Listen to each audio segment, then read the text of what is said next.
Hola, som uns alumnes de l'Institut Can Mas de Ripollet.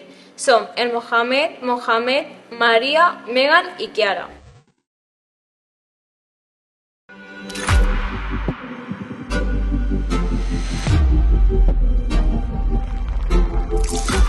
I avui anirem a endevinar el vostre número. Començarem amb la meva companya, que ha pensat un número i jo l'endevinaré, perquè jo sóc un mag.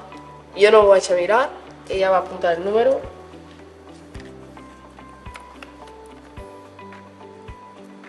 Val? Ja pots... Ara et faré unes preguntes. El teu número està aquí? Sí. I està aquí? També. I està aquí? No. Està aquí? Tampoc. Aquí? No. I aquí? Tampoc. Ara que ho penso, que sóc un mag, a veure, lo agafo, el teu número és el 3. Sí. I ara us anirem a explicar com ho hem fet. Doncs això es basa en el sistema binari. El sistema binari és com està fet una mica el món. Per exemple, als ordinadors surten diversos números, com està representat aquest programa, no, dels ordinadors, que és, per exemple, 1, 0, 0, 1 i així una pantalla amb diversos números. Com ho apliquem en aquest experiment que ha estat un truc de màgia, però està basat en les ciències matemàtiques? Doncs aquí ho apliquem així. Tenim 6 cartes, no? I aquestes 6 cartes representen les seves potències.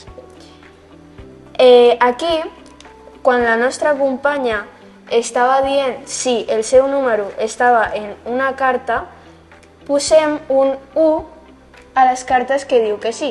Per exemple, ella ha dit que el seu número està a la carta 1 i a la 2. Doncs posarem un 1 a la 1 i a la 2. I als altres posarem un 0, perquè el 0 representa que no està el número en aquella carta. Així que posarem 0, 0, 0 i 0. I ara la nostra companya Maria ens explicarà què fem amb això. Ara el que fem és passar aquestes potències a nombres enters.